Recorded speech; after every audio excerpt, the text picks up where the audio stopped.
விவேகானந்தர் அல்லது ஆண்டோர்கள் கூறிய விந்தை திருநாள் அல்லது ஒரு நாளின் 3 முக்கிய நன்மைகள் முக்காலங்கள் பற்றிய தத்துவத்தை.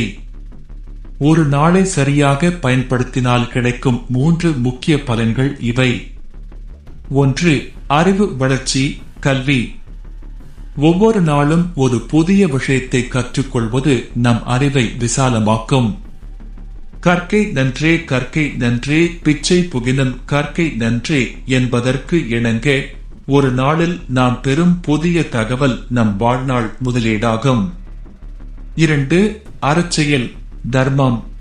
நமது உழைப்பில் ஒரு சிறு பகுதியை அல்லது நேரத்தை மற்றவர்களுக்கு உதவி செய்ய பயன்படுத்துவது மனதிற்கு பேரமைதியை தரும். பிரதிபலன் எதிர்பாராமல் செய்யும் ஒரு சிறு உதவி கூட அந்த நாளை அர்த்தம் உள்ளதாக்கும். 3. உடல் மற்றும் மன உறுதி தியானம் பயிற்சி. நாள்தோறும் உடற்பயிற்சி அல்லது தியானம் செய்வதன் மூலம் உடல் ஆரோக்கியமும் மனத்தெளிவும் கிடைக்கிறது.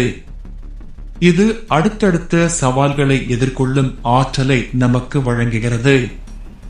முக்கிய குறிப்பு: நேற்று ஒரு பாடம் அனுபவம், இன்று ஒரு வாய்ப்பு செயல், நாளை ஒரு நம்பிக்கை லட்சியம். இந்த 3ஐயும் உணர்ந்து செயல்படுவதே ஒரு சிறந்த நாளின் வெற்றியாகும்.